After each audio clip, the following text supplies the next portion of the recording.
Dans cette vidéo courte, je vais t'expliquer pourquoi je ne fête pas le nouvel an, pourquoi tu devrais sûrement peut-être toi aussi ne pas le fêter, et tu vas voir que ce qu'on va aborder aujourd'hui dans cette vidéo, ça va avoir un parallèle avec l'année qui va venir et avec peut-être quelques changements que tu vas effectuer du coup durant cette année 2025.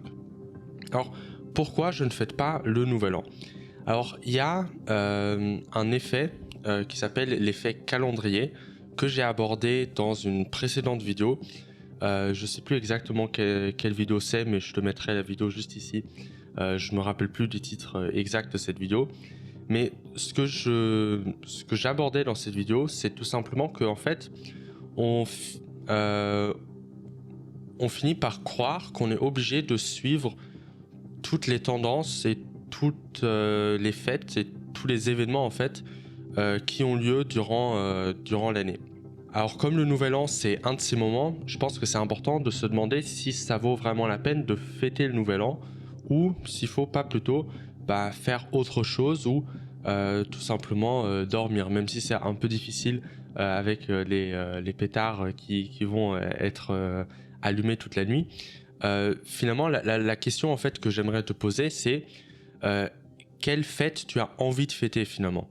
Parce que si on regarde dans le cycle de l'année, en fait, quasiment tous les mois, il y a toujours un événement, quelque chose, qui finalement va te distraire de peut-être les résolutions, les objectifs que tu vas te fixer du coup pour cette année 2025.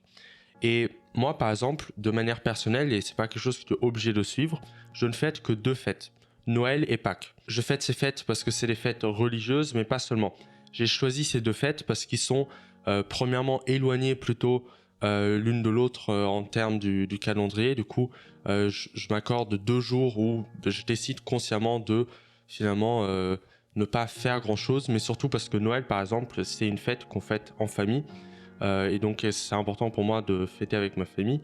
Mais toutes les fêtes autres, par exemple, comme Halloween, comme par exemple le Nouvel An, eh bien finalement ce sont des fêtes qui ont finalement très peu d'intérêt pour moi et encore moins pour mes objectifs.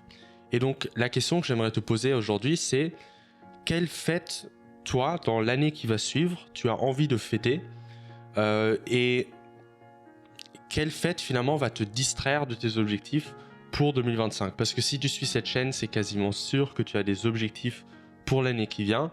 Et je pense que c'est une erreur d'essayer de se fixer le cycle que tout le monde se fixe. Par exemple, moi, j'ai considéré que l'année a déjà commencé. Je me mets à travailler sur plus de vidéos. Je me mets déjà à finalement travailler plus sur les objectifs qui sont importants pour moi en 2025. Et j'attends pas le 1er janvier pour prendre des bonnes résolutions. Ça fait déjà quelques semaines que j'ai commencé à justement travailler plus sur les objectifs que je me suis fixés sur 2025. Et je vois pas finalement l'intérêt d'attendre jusqu'au 1er janvier pour déjà commencer à travailler. Si tu veux réussir à tenir tes résolutions pour 2025, eh bien accroche-toi parce que bientôt il y a une vidéo qui va arriver sur ma chaîne où je vais t'expliquer un plan simple qui va te permettre plus facilement et surtout plus rapidement d'atteindre tes objectifs pour 2025. Donc si tu n'as pas envie de rater ça, n'hésite pas à t'abonner, n'hésite pas également à liker la vidéo, peut-être à mettre un commentaire sur cette vidéo pour me dire ce que tu en penses. Et sinon tu peux regarder cette vidéo qui t'a été recommandée par YouTube. Normalement c'est une vidéo qui devrait t'intéresser, ou alors tu peux cliquer ici pour t'inscrire à ma newsletter.